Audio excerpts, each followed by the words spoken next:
पश्चिमी मीडिया ने यह दावा किया कि ईसाइयों के सबसे बड़े धर्मगुरु पोप फ्रांसिस ने यूक्रेन युद्ध पर इशारों में रूस का बचाव किया।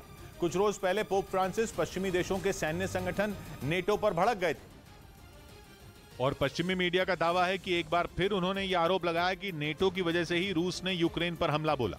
मतलब यह कि यूक्रेन जंग पर पोप फ्रांसिस ने इशारों में रूस का बचाव किया और उन्होंने ये फिर दोहराया कि रूस को इस युद्ध के लिए पश्चिमी देशों के संगठन नेटो ने ही भड़काया था।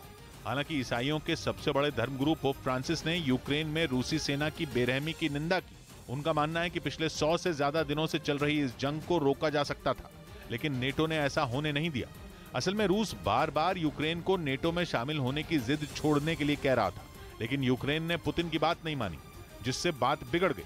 उनका यह भी आरोप है कि रूस को उकसाने के बाद नेटो जंग से पीछे हट गया, जिसकी सजा अब यूक्रेन को भुगतनी पड़ रही है। इस बीच रूस ने एक वीडियो जारी किया जिसमें उसके सैनिक एक बार फिर अपनी इस्कंदर मिसाइल की ताकत का प्रदर्शन करते दिखाई दिए। रूस अपनी इस घातक मिसाइल से यूक्रेन के कई इलाकों को तबाह करने का दावा कर चुका है और साथ ही अपनी इस मिसाइल का इस्तेमाल रूस उन देशों को डराने के लिए भी कर रहा है जो उसके लाख समझाने के बावजूद नेटो में शामिल होने की जिद पर अड़े हैं।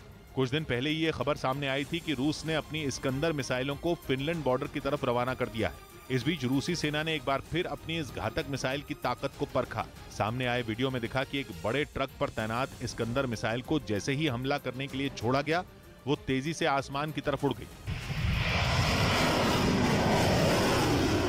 हालांकि यह पता नहीं चल पाया कि रूस ने किस जगह अपनी इस मिसाइल का दम दिखाया, लेकिन जो वीडियो जारी हुआ उसमें रूस के सैनिक इस मिसाइल के साथ युद्ध का अभ्यास करते दिखाई दिए। रूस के इस्कंदर मिसाइल की खासियत यह है कि यह परमाणु और गैर परमाणु हथियार दोनों को ले जाने में सक्षम है। यही नहीं, इस्कंदर मिसाइल में 700 किलो विस्फोटक ले जाने की क्षमता भी है और यह 400 से 500 किलोमीटर दूर तक अपने टारगेट को ध्वस्त कर सकती है। इस्कंदर मिसाइल की एक और खासियत यह भी है कि यह एयर डिफेंस सिस्टम को चकमा देने में माहिर है और रास्ता बदलकर अपने टारगेट को तबाह करने की ताकत रखती है। वहीं ब्रिटेन के अखबार डेली मेल ने दावा किया कि यूक्रेन की सेना ने रूस के घर में घुसकर वार किया। आरोप है कि रूस के मिलिट्री बेस को निशाना बनाने को लेकर यूक्रेन ने जोरदार धमाके किए। ये सैन्य अड्डे रूस की सीमा के करीब थे, जिन पर डेली मेल के दावे के मुताबिक सुबह के वक्त यूक्रेन ने धावा बोला। सबूत के तौर पर उसने एक वीडियो भी जारी किया जिसमें रूस के ब्रैंस्क में मौजूद कुछ जगहों से धुएं का गुबार उठता नजर आया। आरोप है कि यहां रूस के मिलिट्री अड्डे थे जिन पर यूक्रेन ने मिसाइलों से हमला किया। हालांकि रूस की तरफ से इसकी पुष्टि नहीं की गई, लेकिन वहां उसकी सेना के हेलीकॉप्टर और कुछ जवान जरूर गश्त करते नजर आए। डेली मेल ने आरोप लगाया कि रूस इस हमले को छिपाने की पूरी कोशिश कर रहा है। हालांकि वहां कई जगहों पर मिसाइलों के पुर्जे गिरे नजर आए, जिसके बाद आशंका जताई गई कि यूक्रेन ने आसमान से मिसाइलों की बारिश की और रूस की सीमा से करीब 50 किलोमीटर दूर मौजूद उसके सैन्य अड्डों को तबाह कर दिया। उधर रूस की सेना ने एक वीडियो जारी किया जिसमें उसके सैनिक आसमान से यूक्रेन के जवानों पर गोलियां बरसाते दिखाई दिए। रूस ने दावा किया कि इस ऑपरेशन के लिए उसने अपने ताकतवर लड़ाकू हेलीकॉप्टर मी-8 का इस्तेमाल किया, जिसने यूक्रेन की सेना को भारी नुकसान पहुंचाया। जो वीडियो जारी किया गया उसमें रूस के कई मी-8 लड़ाकू हेलीकॉप्टर खड़े दिखे, जिन पर उसके जवान दुश्मन पर हमले करने के लिए सवार होते नजर आए। तैयारी पूरी होने के बाद उन हेलीकॉप्टरों ने उड़ान भरी और फिर यूक्रेन की सेना पर कहर बनकर टूट पड़े। वीडियो में रूस के जवान यूक्रेन के सैनिकों पर आसमान से ताबड़तोड़ फायरिंग करते दिखाई दिए।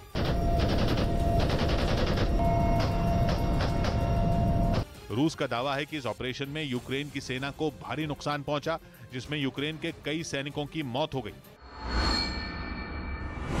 इस बीच रूस ने एक वीडियो जारी किया जिसमें अज़ोवस्ताल स्टील प्लांट के अंदर कई सुरंगें नजर आईं। इस प्लांट पर कब्जा करने के लिए रूस को करीब 1.5 महीने तक भीषण जंग लड़नी पड़ी, क्योंकि इसके बिना रूस मारियोपोल पर पूरी तरह कब्जा करने का दावा नहीं कर सकता था। लेकिन रूस की राह में सबसे बड़ा रोड़ा यूक्रेन की सेना की स्पेशल यूनिट अज़ोव रेजिमेंट के 2000 से भी ज्यादा सैनिक थे, जिन्होंने इस स्टील प्लांट को ही अपना ठिकाना बना लिया था और करीब 1.5 महीने तक उन्होंने रूसी सेना की नाक में दम कर दिया था। इस दौरान उन्होंने न केवल रूस के घातक बमों के हमले सहे, बल्कि ताकतवर रॉकेट और मिसाइलों की मार भी झेली। यही नहीं, खबर तो यह भी सामने आई थी कि अज़ोवस्ताल स्टील प्लांट में छिपे सैनिकों के पास खाने पीने की चीजें भी खत्म होने की कगार पर थी, लेकिन फिर भी उनका हौसला पस्त नहीं हुआ था और उन्होंने पुतिन के सैनिकों के जोरदार हमलों का डटकर मुकाबला किया था। अजोव रेजिमेंट के सैनिकों को न केवल रूसी सेना से खतरा था, बल्कि पुतिन के सबसे वफादार चेचन कमांडर रमजान कादिरोव के लड़ाके भी उनके खून के प्यासे थे, जिन्होंने लगातार बमबारी कर इस स्टील प्लांट को खंडहर में तब्दील कर दिया था। लेकिन रूस का दावा है कि अजोव रेजिमेंट के 2000 से भी ज्यादा सैनिक वहां बनाई गई कई सुरंगों में छिपकर बैठे थे और इन सुरंगों में उनके पास न केवल हथियारों का बड़ा जखीरा था, बल्कि उनकी मदद के लिए अमेरिका और ब्रिटेन समेत कुछ दूसरे देशों के लड़ाके भी मौजूद थे। Украинских националистов находились военнослужащие не только ВСУ, но и иностранцы, имеющие। और दावा है कि उन्हीं के दम पर यूक्रेन की सेना इतने दिनों तक अज़ोवस्ताल स्टील प्लांट को बचाकर रख पाई थी। लेकिन रूस के सैनिकों ने भी हार नहीं मानी और तब तक हमला जारी रखा था जब तक यूक्रेन की सेना ने उनके सामने घुटने नहीं टेक दिए। बाद में रूस ने इस बात की जानकारी दी थी कि इन हमलों में अजोव रेजिमेंट के ज्यादातर सैनिकों की मौत हो चुकी है, जबकि कई सैनिकों की हालत गंभीर है। इन्हें अगर वक्त रहते वहां से नहीं निकाला गया तो उनकी भी मौत हो जाएगी। इन हालात को देखते हुए यूक्रेन ने स्टील प्लांट से घायल सैनिकों को निकालने के लिए रूस से बातचीत शुरू कर दी थी और फिर दोनों देशों के बीच समझौता हुआ था, जिसके तहत अजोव रेजिमेंट के 2000 से ज्यादा सैनिकों ने रूसी सेना के आगे हथियार डाल दिए। स्टील प्लांट पर कब्जा करने के बाद वहां तलाशी अभियान शुरू किया गया। चप्पे चप्पे की तलाशी ली गई थी। इस दौरान यूक्रेन की सेना की तरफ से बिछाई गई लैंडमाइन को भी नष्ट किया गया। बाद में पता चला इस प्लांट में कई सुरंगें हैं जो ऐसी भूल भुलैया की तरह थी कि रूस की खतरनाक बमबारी के आगे अजोव रेजिमेंट का कवच बन गई थी और अब रूसी सैनिक उन्हीं सुरंगों की जांच में जुटे हैं। लेकिन इस बीच ज़ेलेंस्की ने दावा किया कि यूक्रेन अपने उन सैनिकों को रिहा कराएगा जिन्होंने रूसी सेना के सामने सरेंडर किया था। वो सैनिक जिन्होंने करीब 1.5 महीने तक भीषण जंग लड़ने के बाद खुद को रूसी सेना के हवाले कर दिया था, जिसके बाद खबर यह सामने आई थी कि पुतिन की सेना ने उन सैनिकों को रूस के कब्जे वाले एक इलाके में मौजूद टॉर्चर कैंप में भेज दिया है।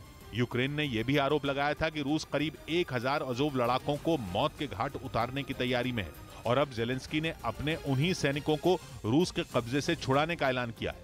उनके मुताबिक इन सैनिकों की संख्या 2500 से भी ज्यादा हो सकती है। यानी आने वाले दिनों में यूक्रेन अपने सैनिकों की रिहाई के लिए और भीषण जंग लड़ने की तैयारी में है। रूस की सेना ने एक वीडियो जारी किया जिसमें उसके खतरनाक सुखोई 25 लड़ाकू विमान दुश्मन पर कहर बरपाते नजर आए। रूस ने दावा किया कि उसके निशाने पर यूक्रेन की सेना के खुफिया ठिकाने थे, जिन्हें तबाह करने के इरादे से उनके सुखोई 25 लड़ाकू विमानों के एक जत्थे ने उड़ान भरी और चंद सेकंड के अंदर वो यूक्रेन के आसमान पर उनकी सेना के लिए काल बनकर मंडराने लगे। दावा किया गया कि रूस को इन गुप्त ठिकानों की जानकारी पहले से थी, जिन्हें तबाह करने के लिए उसके कई फाइटर जेट हवा में मिसाइलें दागते नजर आए। एक सुखोई रुकता तो दूसरे से मिसाइलों की बारिश शुरू हो जाती। रूस के मुताबिक उसने वहां इतने धमाके किए कि यूक्रेन के सैन्य अड्डे बर्बाद हो गए। बताया गया कि बहुत कम ऊंचाई पर उड़ते हुए इन लड़ाकू विमानों ने वहां मिसाइलों की झड़ी लगा दी और अपने ऑपरेशन को अंजाम देने के बाद वो अपने सैन्य बेस पर लौट आए। उधर खबर है कि पश्चिमी देशों के खिलाफ अभियान चलाने के लिए पुतिन ने अपनी आयरन डॉल को मैदान में उतार दिया। 37 साल की रूसी पत्रकार ओल्गा स्किबिएवा पर पश्चिमी देशों के खिलाफ प्रोपेगेंडा फैलाने का आरोप है और इसी वजह से वो पुतिन की आयरन डॉल के नाम से मशहूर हो गई, क्योंकि ऐसा मानना है कि ओल्गा स्किबिएवा ने जंग के शुरू होने से पहले ही पश्चिमी देशों को अपने टारगेट पर ले लिया था, जिस पर लोगों ने अब गौर करना शुरू किया। ओल्गा स्किबिएवा के बीते कई टीवी शो में वो पुतिन का जबरदस्त समर्थन करती दिखाई दी। कुछ समय पहले ही उन्होंने रूस के रशिया 1 न्यूज चैनल पर 1 घंटे का एक शो किया जिसमें उन्होंने तीसरे विश्व युद्ध की दुनिया को चेतावनी दे डाली। ऐसा पहली बार नहीं जब उन्हें पुतिन सरकार का इस कदर समर्थन करते देखा गया हो। इससे पहले भी कई बार वो ऐसा करती देखी गई। सिर्फ ओल्गा स्किबिएवा पर ही पश्चिमी देशों के खिलाफ षड्यंत्र रचने के आरोप नहीं लग रहे, बल्कि उनके पति भी कटघरे में खड़े हैं, क्योंकि इस दंपति पर आरोप है कि वो जंग के बीच बिना सिर पैर की अफवाहें उड़ा रहे हैं। कहा जा रहा है कि इसी की बदौलत ओल्गा स्किबिएवा और उनके पति के पास कुल $4 मिलियन यानी भारतीय रुपयों में करीब 31 करोड़ की संपत्ति है, जो कि माना जाता है कि उन्हें पुतिन की आवाज बनने की वजह से मिल पाई। यही कारण रहे कि व्लादिमीर सोलोवेयोव की तरह उन्हें भी पुतिन का प्रचारक माना जाने लगा और इस बात ने तूल इसलिए पकड़ा क्योंकि हाल ही में उन्होंने व्लादिमीर सोलोवेयोव के साथ ही एक शो भी किया था। उस शो में उन्होंने सोलोवेयोव के साथ मिलकर ब्रिटेन सरकार का जमकर मजाक उड़ाया था और उस शो में चर्चा का विषय बन गई थी ब्रिटेन की विदेश मंत्री लिज ट्रस। जिन्होंने रूस के समर्थन वाले लुहांस्क की एक अदालत के उस फैसले की निंदा की थी जिसमें उसने यूक्रेन की तरफ से युद्ध लड़ रहे 2 विदेशी नागरिकों को मौत की सजा सुना दी थी। इस बीच यूक्रेन की सेना ने एक वीडियो जारी किया जिसमें उसके जवान ड्रोन हमले की तैयारी करते दिखाई दिए। यूक्रेन ने दावा किया कि उसने इसी तरह के ड्रोन हमलों से रूस की सेना को भारी नुकसान पहुंचाया। और जो वीडियो सामने आया उसमें यूक्रेन के सैनिक बम को ड्रोन में नीचे की तरफ लगाते नजर आए। बम को सही तरीके से लगाने के बाद वो ड्रोन को उड़ाते दिखे। बताया गया कि रूस के सैनिक जिन इलाकों में छिपे होते हैं वहां निशाना बनाकर उनके ठिकानों पर हमला कर तबाह कर दिया जाता है, जिसके कई वीडियो पहले भी सामने आ चुके हैं जिनमें ड्रोन के जरिए रूस के जवानों और उनके ठिकानों को ढूंढ कर निशाना बनाते दिखाया गया। वहीं डोनेस्क में यूक्रेन की तरफ से रूसी सेना के खिलाफ जंग लड़ने वाले ब्रिटेन के 2 नागरिकों को मौत की सजा सुना दी गई, जिसे ब्रिटेन की विदेश मंत्री ने गलत ठहराया, जिस पर रूस की मीडिया ने उनका मजाक उड़ाया। कहा जा रहा है कि ब्रिटेन के ये वो नागरिक हैं जो युद्ध में यूक्रेन की फौज की तरफ से डोनेस्क में लड़ाई का हिस्सा ले रहे थे, लेकिन उन दोनों को युद्ध अपराध का दोषी करार देते हुए रूस के समर्थन वाले डोनेस्क की एक अदालत ने सजाए मौत सुना दी, जिसके बाद एक रूसी न्यूज चैनल पर यह मुद्दा चर्चा का विषय बन गया। और उन्हीं चर्चाओं के बीच रूस में पुतिन की आवाज माने जाने वाले एंकर व्लादिमीर सोलोवेयव ने ब्रिटेन की विदेश मंत्री का मजाक उड़ाना शुरू कर दिया। Это незаконный приговор, нелегитимный, мы его не признаем. Все-таки случится и будет страшная развязка. ये फैसला न सिर्फ यूक्रेन बल्कि ब्रिटेन सरकार को भी मंजूर नहीं हुआ, जिसकी ब्रिटेन की विदेश मंत्री लिज ट्रस ने भी कड़ी निंदा की और साफ कहा कि उन दोनों सैनिकों को फंसाकर रूस की चाल उन पर दबाव बनाने की है, क्योंकि रूस की तरफ से उन दोनों पर तख्ता पलट की साजिश रचने और आतंकवादी घटनाओं को अंजाम देने समेत कई तरह के आरोप लगाए गए, जिन पर ब्रिटेन की सरकार भड़क गई। ब्रिटेन का कहना है कि जो भी विदेशी नागरिक यूक्रेन में जंग लड़ रहे हैं और जो पकड़े गए हैं उन सभी को अंतर्राष्ट्रीय कानून के तहत मिलने वाली सुरक्षा का अधिकार है और उनके साथ अमानवीय व्यवहार नहीं किया जा सकता। मतलब ये कि ब्रिटेन की सरकार अपने दोनों नागरिकों को बचाने के लिए हर मुमकिन कोशिश कर रही है और इसके लिए वो न सिर्फ यूक्रेन के साथ संपर्क में है बल्कि लगातार रूस को अंतर्राष्ट्रीय कानूनों की दुहाई दे रही हैं, ताकि किसी भी सूरत में ब्रिटेन के दोनों नागरिकों को रूस के पंजे से बाहर निकाला जा सके। जबकि रूस को लगता है कि ब्रिटेन के इन दोनों नागरिकों को बख्शने के लिए उसके पास कोई ठोस वजह नहीं है। हालांकि इन सैनिकों को कोर्ट ने मौत की सजा के खिलाफ अपील करने के लिए 1 महीने का समय भी दिया है। जिस अदालत ने यह सजा सुनाई है उसे अंतर्राष्ट्रीय मान्यता नहीं मिली है, क्योंकि ये कोर्ट उस डोनेस्क प्रांत में है जिसने रूस के समर्थन से खुद को स्वतंत्र घोषित कर दिया था। कहा जा रहा है कि अगर कोर्ट उनकी अपील को स्वीकार भी करती है तब भी उन्हें उम्र कैद तक की सजा हो सकती है।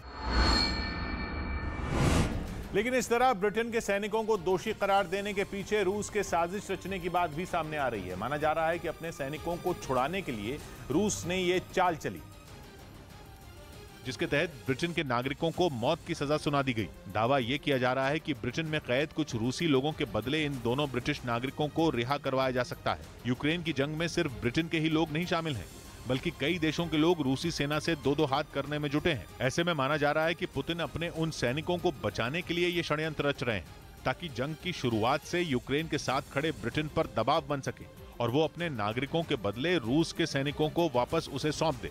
ब्रिटेन न सिर्फ यूक्रेन की मदद हथियार देकर कर रहा है, बल्कि आर्थिक मदद के अलावा जंग में उसे हर छोटी से बड़ी जरूरत की चीजें भी पहुंचा रहा है, जिसकी बदौलत ज़ेलेंस्की की सेना अब तक पुतिन की फौज का सामना कर पा रही है। उधर यूक्रेन की सेना ने एक वीडियो जारी किया जिसमें उसके सैनिक रूस की सेना पर कई ताकतवर ड्रोन की मदद से बमों की बारिश करते दिखाई दिए। यूक्रेन ने दावा किया कि इस हमले में पुतिन की सेना को भारी नुकसान हुआ और उसके कई सैन्य ठिकाने भी तबाह हो गए। यूक्रेन की तरफ से जो वीडियो जारी किया गया उसमें ज़ेलेंस्की के सैनिक रूस की सेना पर ड्रोन से बम गिराते दिखाई दिए। वीडियो के एक हिस्से में यूक्रेन की सेना के जवान जंगल में झाड़ियों के बीच से गुजरते दिखाई दिए। इस दौरान उनके पास ड्रोन को कंट्रोल करने वाले रिमोट नजर आए, जिनमें मोबाइल लगे थे। इसके बाद यूक्रेन के सैनिकों ने ड्रोन में बम लगाकर उन्हें तैयार किया ताकि वो दुश्मन के इलाकों पर हमला कर सकें। बम को सही तरीके से लगाने के बाद वो ड्रोन को रिमोट से कंट्रोल कर उन्हें रूस के ठिकानों के ऊपर उड़ाते दिखे। टारगेट सेट होने के बाद यूक्रेन के सैनिकों ने रूस की सेना के ठिकानों पर ताबड़तोड़ हमले कर दिए, जिसमें उसके कई ठिकाने तबाह हो गए। ड्रोन का हमला इतना जोरदार था कि वहां काफी देर तक आग के साथ धुएं का गुबार उठता नजर आया। यूक्रेन ने दावा किया कि उसने इसी तरह से रूसी सेना पर ड्रोन से कई हमले किए, जिनमें रूस की फौज के कई ठिकाने बर्बाद हो गए। इस बीच यूक्रेन की तरफ से एक वीडियो जारी किया गया जिसमें उसके फौजी भीषण गोलीबारी के बीच लोगों का रेस्क्यू करते दिखे। दावा किया गया कि रूस लगातार लुहांस्क में यूक्रेन के लोगों को निशाना बना रहा है और इसीलिए लुहांस्क के अलग अलग इलाकों में फंसे लोगों को निकालने का काम यूक्रेन के सैनिकों ने तेज कर दिया। जवानों ने कई इलाकों में जाकर अपने लोगों की तलाश की और फिर उन्हें बाहर निकाला। कुछ सैनिक तो बमबारी के बीच लोगों को सुरक्षित जगह ले जाते नजर आए। रूस की तरफ से की जा रही गोलाबारी ने लोगों में ऐसा खौफ पैदा किया कि वो जान बचाकर भागते दिखाई दिए। सामने आई तस्वीरों में यूक्रेन के सैनिक हमले से बचकर लोगों को गाड़ी में बिठाकर बाहर ले जाते नजर आए। बताया गया कि जवानों ने अलग अलग इलाकों में बंटकर सैकड़ों लोगों की जान बचाई। खबर है कि रूस लुहांस्क पर पूरी तरह कब्जा चाहता है और इसीलिए अब वो यूक्रेन के लोगों पर चुन चुन कर हमले कर रहा है। उधर रूस ने लुहांस्क में यूक्रेन के कुछ हथियारों पर अपने कब्जे का दावा किया। रूसी फौज का दावा है कि ज़ेलेंस्की की फौज इन हथियारों को छोड़कर वहां से भाग खड़ी हुई थी, क्योंकि उनका ज्यादा वजन होने की वजह से यह मुश्किल था कि वो उन्हें अपने साथ ले जाएं। ऐसे में रूस की सेना ने यह दावा किया कि उन हथियारों को उसने अपने कब्जे में ले लिया, जिसकी कुछ तस्वीरें भी सामने आई। उनमें रूस के सैनिक कुछ हथियारों को सेना के एक ट्रक से उतारकर अपने ठिकाने के अंदर ले जाते दिखाई दिए। वो हथियार जिनसे कभी यूक्रेन के फौजियों ने पुतिन की सेना को अपने निशाने पर लिया था, उनसे उनका सफाया करने की कोशिश की थी। लेकिन रूसी सेना ने जब उन पर ताबड़तोड़ वार किए तो उन्होंने उन हथियारों को वहीं छोड़कर जाने में अपनी भलाई समझी। उन हथियारों में जैवलिन एंटी टैंक मिसाइल भी शामिल दिखी, जो जंग में यूक्रेन की सेना के लिए किसी ब्रह्मास्त्र से कम साबित नहीं हुई। कंधे पर रखकर चलाई जाने वाली बेहद हल्की जैवलिन रूसी सेना के टैंकों पर कई बार कहर बरपा चुकी है, लेकिन लुहांस्क में यूक्रेन के सैनिक उसे भी छोड़कर भागने को मजबूर हो गए।